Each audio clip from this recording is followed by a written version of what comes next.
Голосу русину Подкарпаття. Мало межи нами обсталося челяди, котра стояла у жерел Карпато-Русинського ренесанса. Тому стріча з таким Олекса Дуда буде особо цінну. Наш герой родився 26 марта 1941 року в селі Пилипці Товдо-Воловського округа. Закінчив філологічний факультет у Жну, перебрався жити в Мукачево, вчителював, займався спортом, фурт і всякдо був у авангарді. Представляв Закарпаття на всеукраїнському з'їзді вчителю, а у 1988 році на всесоюзному з'їзді в Москві. Був членом делегації ОДССР на Олімпійських іграх у 1974 році в Сараєво. Коли почалося русинське двигання, Олекса Дуда став одним з основателів Общества подкарпатських русинів в Мукачеві, першим директором Русинського народного дому в Мукачеві. Пан Олекса розказує про ту ейфорію, з котрою тоді у кінці 80-х, на початку 90-х років в Мукачеві, Ужгороді збиралися великі мітинги карпаторусинів, котрі одвоювали свої права. Люди вірували, що в куртий час наш народ признавуть і будемо сяхоснувати вшиткими тими правами, що сяхоснують другі недержавні етноси. Тому і референдум 1991-го, де було звідання за самоврядну територію, дав файну цифру – 72,8%. Пан Олекса був делегатом Першого світового конгресу русинів у 1991 році в Межлаборцях від Подкарпаття. Розказує, як СКР проходив, споминать Василя Турока-Гетиша, Павла Роберта Магочія і других учасників. Одним словом, ексклюзивне інтерв'ю з патріархом Карпато-Русинського двигання Олексом Дуду.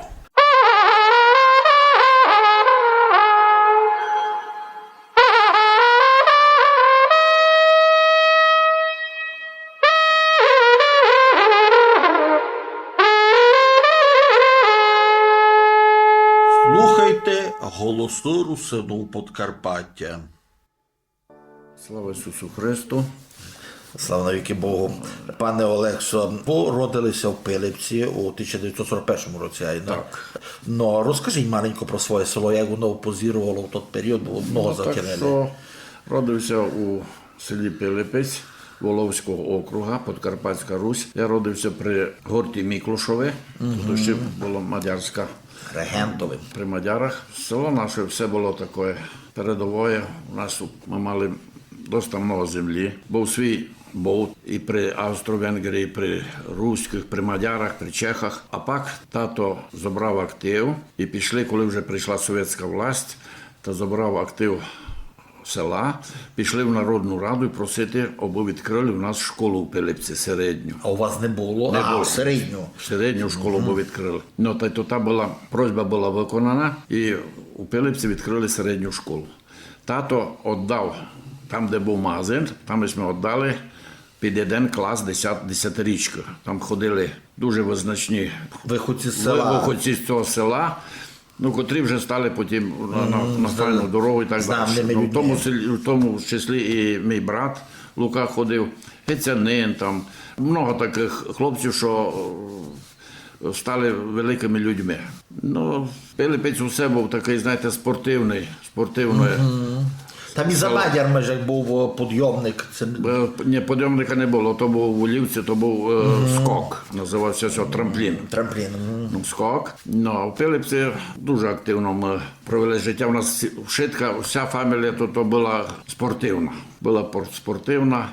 От я займався спочатку баскетболом, волейболом. Були ми чемпіони в 59-му році, були ми чемпіони по кооперації. Наше село, чемпіон області по кооперації по волейболу. Ну, і я пішов більше всього по спортивній лінії, хоча я освіту не мав фізкультурну.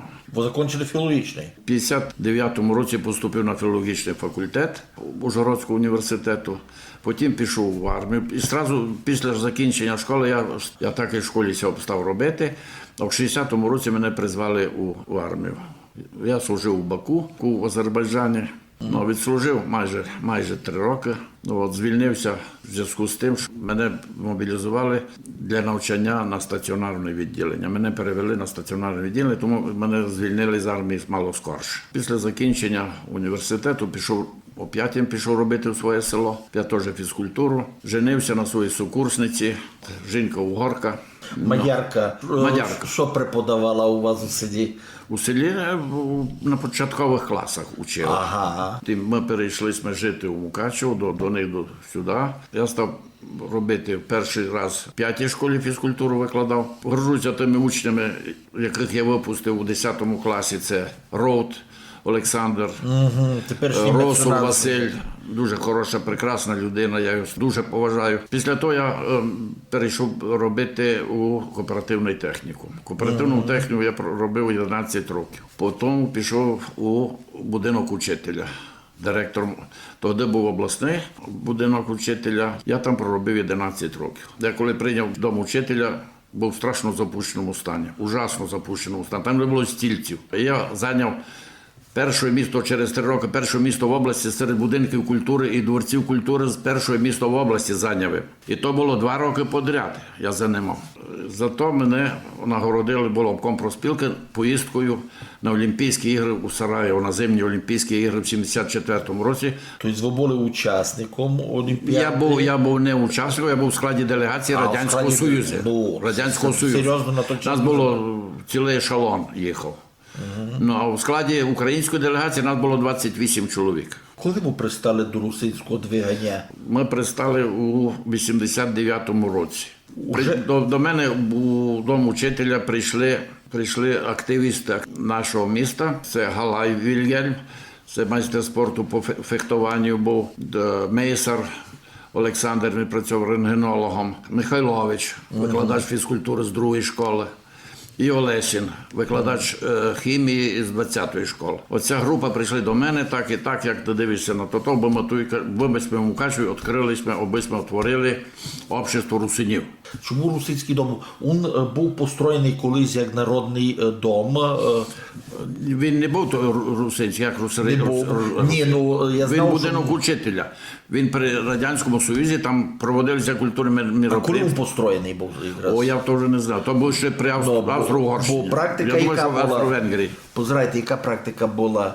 Колишні народні дома, от русинські дома, або руські доми, які його називали, які були построєні за Чеху, потім ставали домами учителя у совєтський період, а потім вони наверталися і ставали наново русинськими домами. Практика така у Сваляві, фактично в Ужгороді така практика. Ну, і я думав, чомусь, що в Мукачеві то же саме є. Ні, так не могло бути. Так не могло бути. Коли ви почали тут якраз создавати общество русинів, в Ужгороді общество томчанів, воно називалося общество карпатських русинів. Так, воно вже фунгувало. Воно вже фунгувало. Та на базі того, оця ініціативна група, вони за той прийшли, що пора організувати і в Мукачеві таке общество. І я ту ідею все дуже заговорив, мене то дуже заінтересувало, бо я любив ту нашу бесіду і тепер її люблю. Я старався говорити по-нашому. Ну, і хотів би, щоб народ се вертав до того. Так вижу, що вертаються і пишуть. Правда. Хлопці, дякуючи деяким письменникам, таким, що професіоналам, є дуже багато, що пишуть, що повернулися до нашої бесіди. Та я дуже загорівся там, і так я дав згоду, що будемо над тим ділом робити. Ну і так і на цій ініціативній групі ми вирішили, що Олесін возглавить наше общество Мукачевське, а я буду директором Дому русинів. Ну і ми свої функції помалу почали виконувати. Старалися як можна більше завлечі людей до нашу сторону. Люди ся потягнули. Я можу сказати, що дуже ся заінтересували. Ми ніч не обіцяли, просто йшли люди від своїх чувств. Вони то відчували, що то треба. Таким чином я провів першу таку конференцію. Установча конференція. Будинку вчителя, тоді в Домі русинів не дуже було і міста много. Та ми вирішили провести в будинку культури. Народу було страшно много. Я зробив всі роздатковий матеріал я зробив типографським способом в типографії. Пройшла на високому рівні. Тоді був Туряниця, голова обласної організації, він був у президії і так далі. Ну, Олесін зробив доклад, помало почалися бороти, бо боролися за що? Щоб нас визнавали. Аби визнати, треба за себе було говорити. Говорили ми і в телевізорі виступали. Була й газета виходила, непогана була газета, Феденишинець там виступав дуже. Ну, йшла, поки це фінансувала, то та газета вона фунгувала. Ну, або пак не... Ну, там був раз Феденишинець, бак Петровай. Петровай. Переселенець якраз був Ай. із Луганська, по-моєму. Учасно ми завжди піднімали народ, коли якісь мітинги треба було проводити і так далі. В місті Мукачеві. Мадярами дуже ми файно контактувалися, бо з мадярським обществом ми і тут підгоряно біля пам'ятника. Отак помаленькому ставали на ноги. Якраз щодо мітингу. Довго стільки люди тут збирали на мітинги? Людей не треба було збирати довго. Самі. Самі приходили, то нема питань. Ніколи за ким не бігав, не дай Боже. Швидко люди йшли по своїй ініціативі. Кілько збиралося 100-200 ізр. В Мукачеві тут проводились ми коло гастронома, от там було до 300-400 людей було. Спокійно це збирали. Так. Ну туди, що ще хочу казати, що стало питання відкрити таблу в Духновичові. Ну, я взяв на себе ту функцію, я швидко зробив від А до Я, знайшов матеріал, повіз Чеканщикові, Страбичово, установили йому ту дошку, провели мітинг всього питання. Ще такий учитель, ветеран виступав від нашого общества. Та все зробили ми таке добре діло, бо тепер все там кладуть косиці коло Духновича, так що є пам'ятка від нашого общества. Я чув, що ваша теж табла якраз на Русинському домі, то теж ваша робота була. Так, айно. Ви були делегатом першого конгресу Русинів. Так, Русинів. Розкажіть, як то? Нас запросили вже через обласне общество. Я так розумію, що то вже Туряниця постарався, щоб наше вже общество теж Там це включило. Сочка Боржа. Пізніше був. Сочка Боржа. Ні, скорше був Сочка Боржа. Він, Туряниця, як я там поняв, він був сірим кардиналом усе. Тобто, мав чи професор, повагу. Коротше, нас туди, хлопці так сказали, що треба їхати. Ну, ми такого офіційного запрошення ні від кого не мали. Ми дістали запрошення від обласної організації. Ну, ми були делегатами. Ну, делегатами, правда. Ми пішли на своїх машинах, 2 машини у нас було. У нас було 6 чоловік. 6 або 8 чоловік. 8, бо я там Галас ще мав своїх активістів. Ну, і приїхали ми Межелаборці. Ну, файно там то все пройшло, бо виступали. Концертна програма була, і Магочі виступав. Я особисто був знайомий з Магочем. Ми познайомилися давно вже, і він був у мене вдома.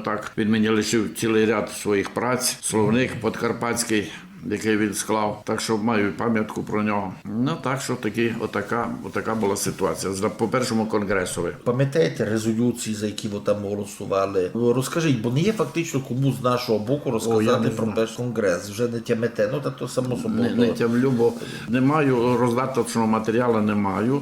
Може, треба поглядати, та може би щось і знайшов. Я стараюся швидко про русинство, я дуже багато забрав матеріалу. Була така газета «Правозахист», обласна газета, яка печатала, ну, вона була така дуже справедлива і йшла в розріз, і, знаєте, з тими думками, які ся висували, а вона йшла в розріз, вона печатала чисту правду. І всі вирізки з газет я всі маю. Маю дуже багато літератури. Я дуже добре знайомий з Поп Дмитро. Я в нього дуже багато взяв літературних книжок і так далі. Ну, що нащадкам це вдасться, там лишу, а кінета передам потім в якусь бібліотеку, бо нашу Обов'язково, русинську треба, то було дуже добре. Ну, як далі от ваша робота у русинському двигуневі йшла, розкажіть, уже після конгресу? Ну, після конгресу треба було видати на посаду якусь у міську владу. Так ми цього Ільтьо був такий. Він робив на стройіндустрії директором. Ну, ми з Олесіном пішли туди, ми його говорили, що ідіть у державні органи робити. Ми його довго говорили, ми його все-таки говорили. І він став заступником міського голови, дуже порядна людина. Він нам дуже багато поміг в обществі, дуже порядна, добра людина була. Царство йому небесне. Но проводились ми Які ще заходи? Заходи такі були, що проводились ми огляд учительської самодіяльності. Учителі перший раз співали в Мукачеві, перший майже і останній раз. Я зробив огляд, що колективи шкіл мали звітуватися на сцені. Ну, то це такое ми ще провели.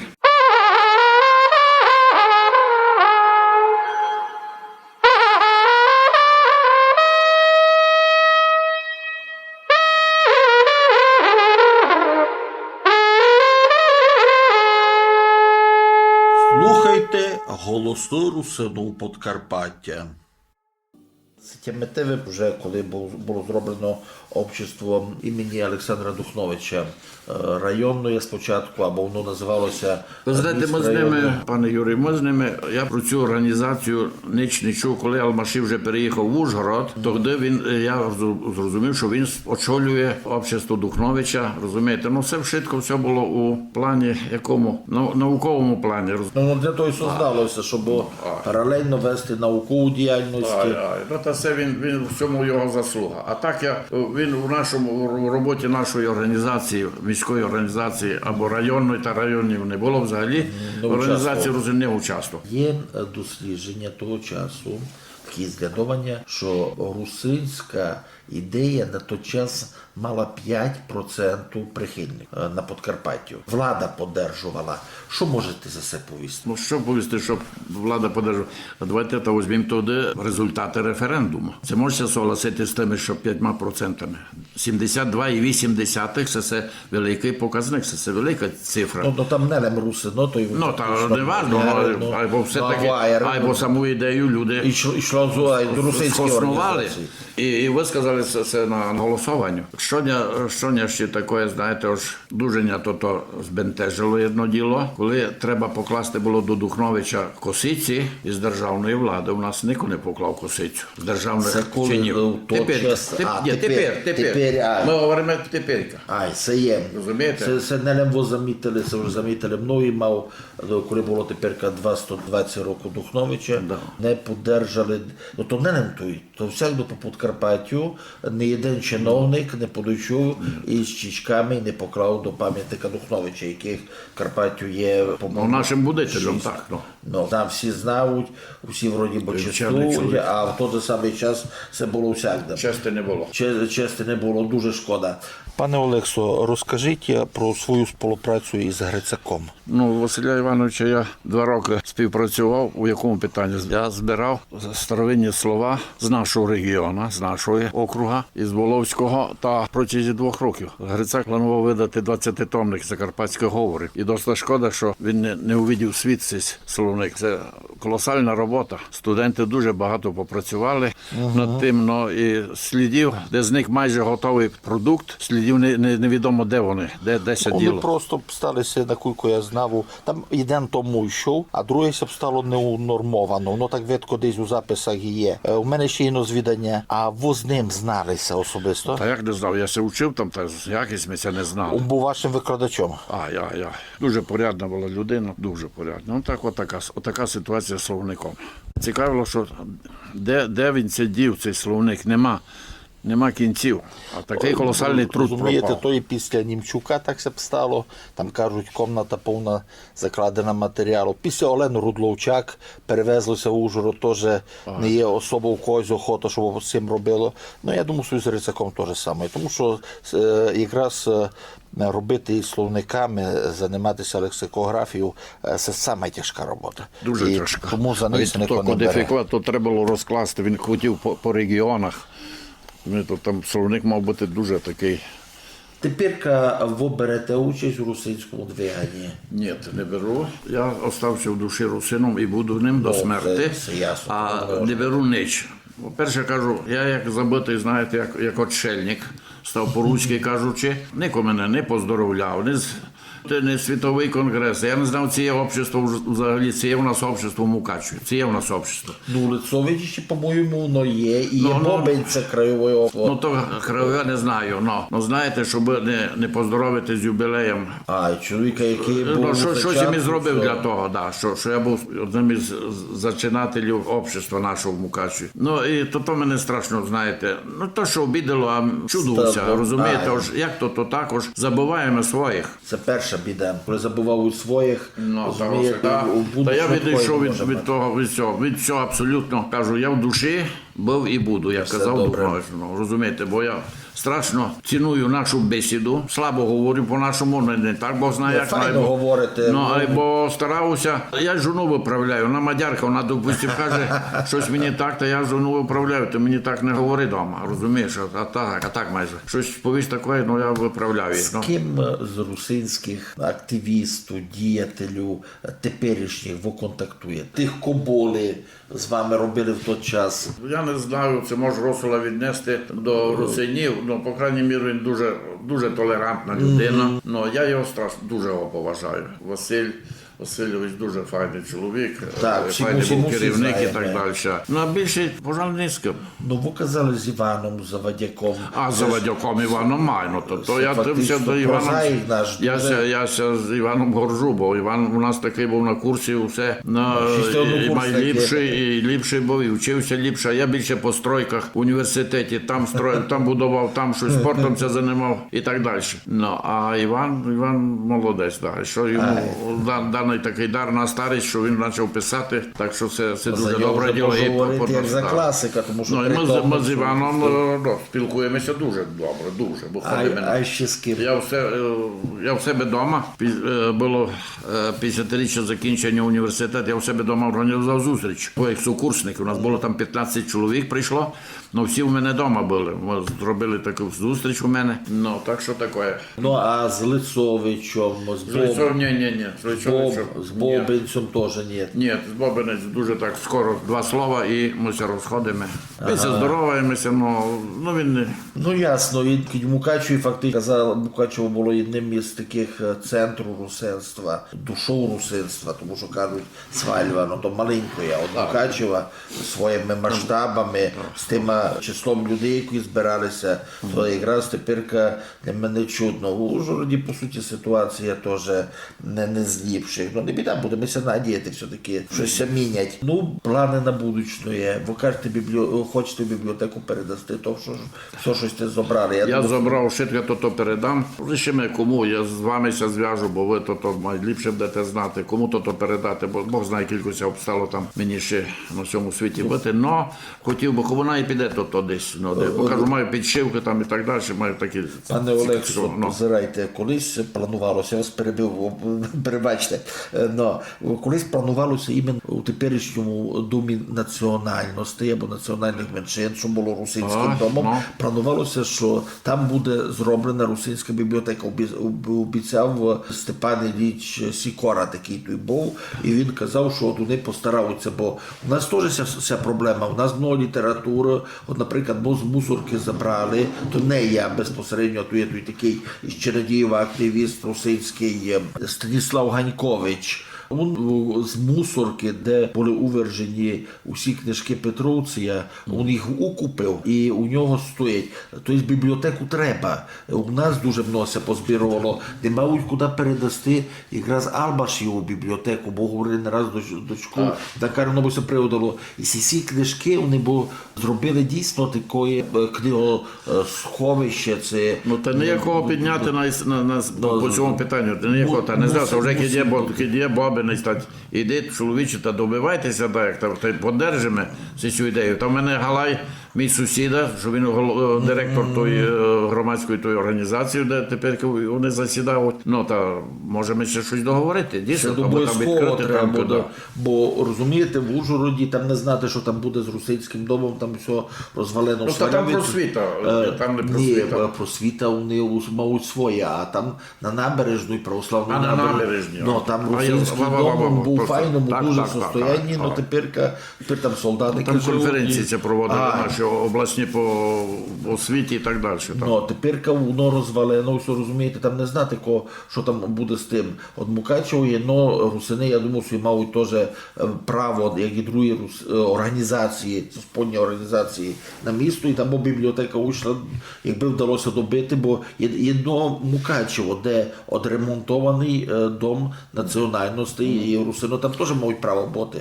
Ну, так, Це б була ідея файна, ми її озвучимо, ну я думаю, Може, да, будемося добивати. Так.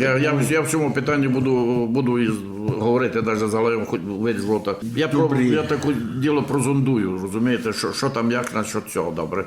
Дякую. Або там відкрили кімнатку, ну нам і все, і або добре було. Дякую.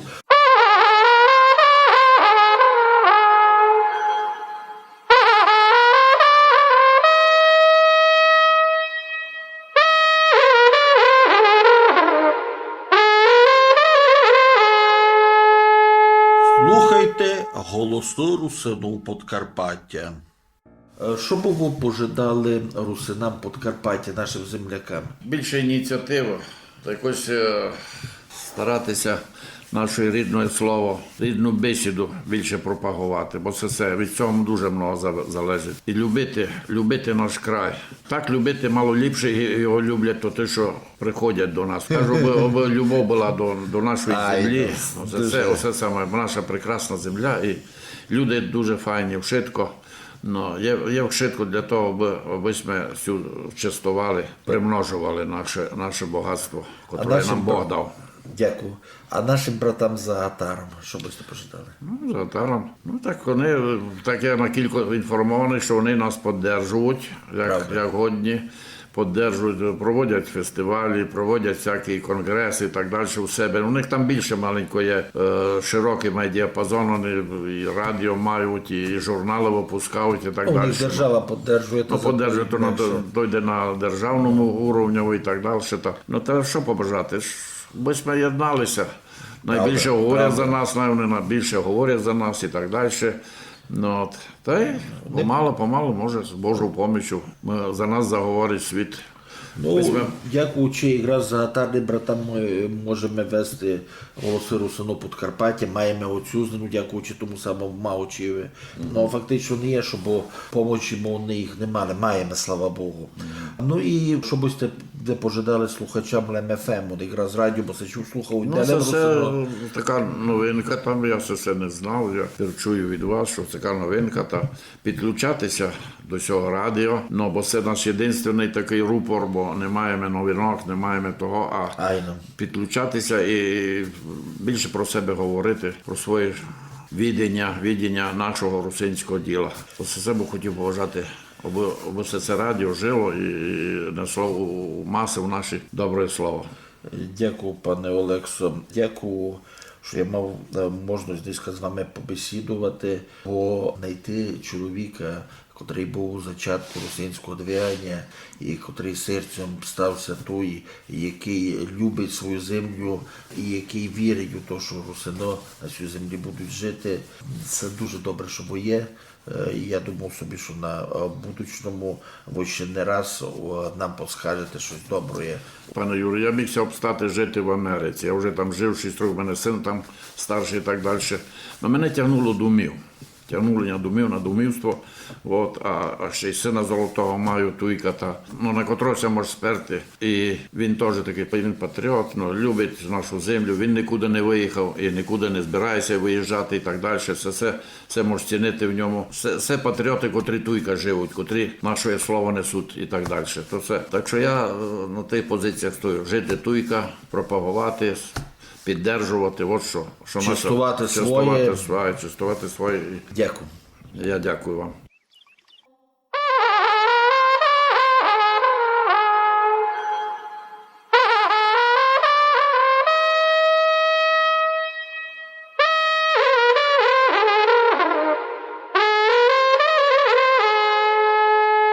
Голоси русинів Подкарпаття.